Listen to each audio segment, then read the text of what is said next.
nggak dipikirkan oleh orang-orang fikih yang di Menara Gading. Bagi ini Gus itu nggak ada kaulnya dalam madzhab Syafi'i. Saya bilang kamu mengharamkan itu tidak ada gunanya karena itu tetap dilakukan. Jadi kita pertimbangannya ndak itu, daripada dikuasai situ mendingan kita. Betul.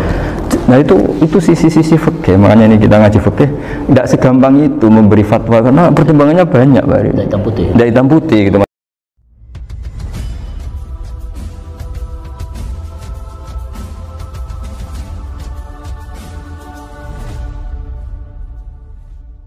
Dulu saya itu heran sama Abu Hanifah karena membolehkan merujuk wakaf. Wakaf itu kan nggak boleh ditarik kembali dalam madzhab Syafi'i dan hampir semua ulama bilang gitu. Tapi kalau kata Abu Hanifah, jika nazir yang nerima itu tidak sesuai rencana kita, keinginan kita, itu boleh narik kembali. Fa innal waqfa atiyatun makhdhah, kata beliau. Wakaf itu ya pemberian normal saja. Suatu saat ada peristiwa gini Pak Arifin, ya, ada orang kaya raya mewakafkan tanah itu senilai kalau nggak salah itu 60 miliar. Singkat cerita beliau bermain apa gitu, bisnis apa itu bangkrut. Kemudian itu belum disertifikatkan wakaf. Kemudian nggak ada yang disawang Coro Jowo, nggak ada yang dilihat, terus mau dibeli sama nyuwun sewu, sampai yang mau beli yang mampu itu non muslim. Singkat cerita ada orang kaya muslim yang mau beli itu, tapi ada problem karena itu wakaf. Tapi kalau nggak dibeli itu malah dibeli non muslim.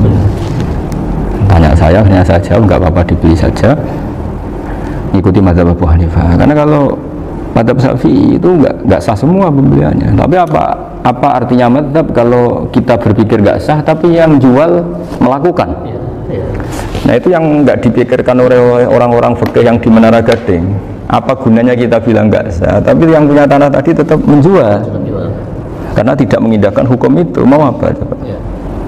Makanya saya bilang, bagi ini Gus itu nggak ada kaulnya dalam madzhab Syafi'i. Saya bilang kamu mengharamkan itu tidak ada gunanya karena itu tetap dilakukan. Jadi kita pertimbangannya ndak itu, daripada dikuasai situ mendingan kita. Betul.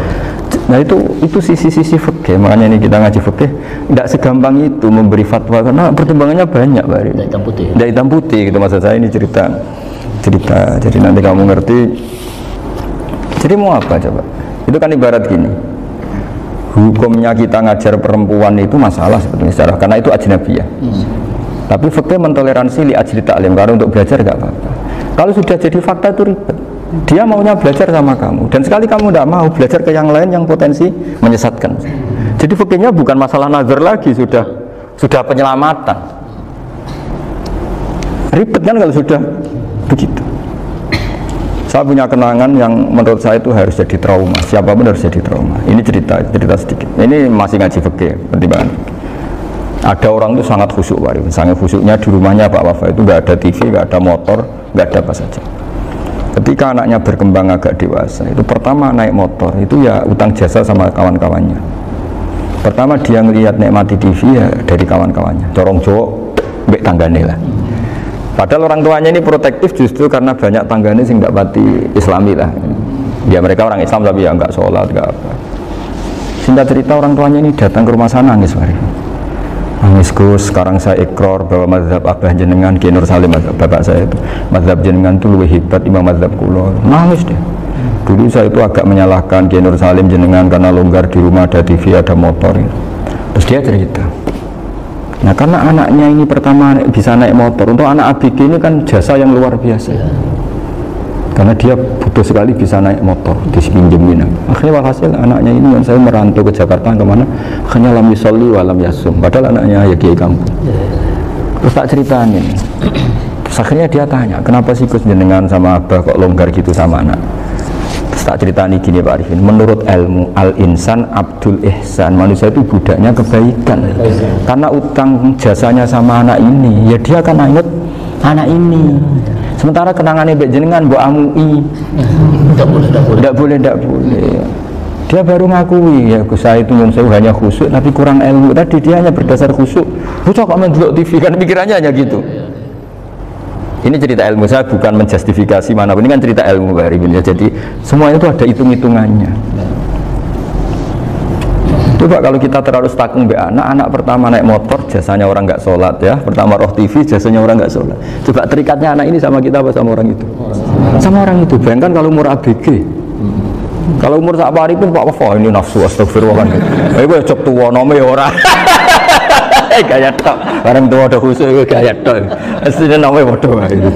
Ya saya sama-sama semua. Cuma saya kan lebih jujur dari biasa. Jadi orang itu harus ngitung gitu. Itu kenapa Mbah Mun tuh kiai alim alama. Setahu saya dalamnya ada TV. Putra-putra ini lihat TV. Meskipun kita tidak mungkiri negatifnya TV, kita nggak mungkiri Pak Arifin ya. Tapi tadi ketika anak-anak ABG itu pertama lihat TV jasanya Tonggoni. Kalau kebetulan tangganya wong soleh nggak masalah ya. Kalau enggak, itu nangis ke rumah saya itu ya. Nyesel dia. Tidak bisa bilang gini, ini jenengan tiang soleh, mesti anak jenengan suatu saat kembali. Cuma pola jenengan harus rubah. Ini hebatnya Nabi. Ketika Sayyidah Aisyah masih kecil, minta diperlihatkan Li'bul Habasyah. Itu ya diturutin kan masyhur itu. Kayak apa Nabi? Karena kalau nggak diturutin, pasti Sayyidah Aisyah akan ngidolakan mainan yang lain yang di luaran sana malah. Itu karena Nabi punya kearifan tadi.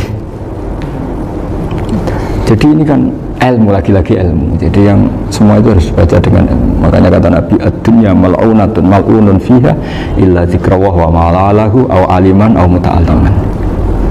Karena dunia ini hanya bisa dibaca dengan ilmu. Yang diridai Allah maksudnya hanya bisa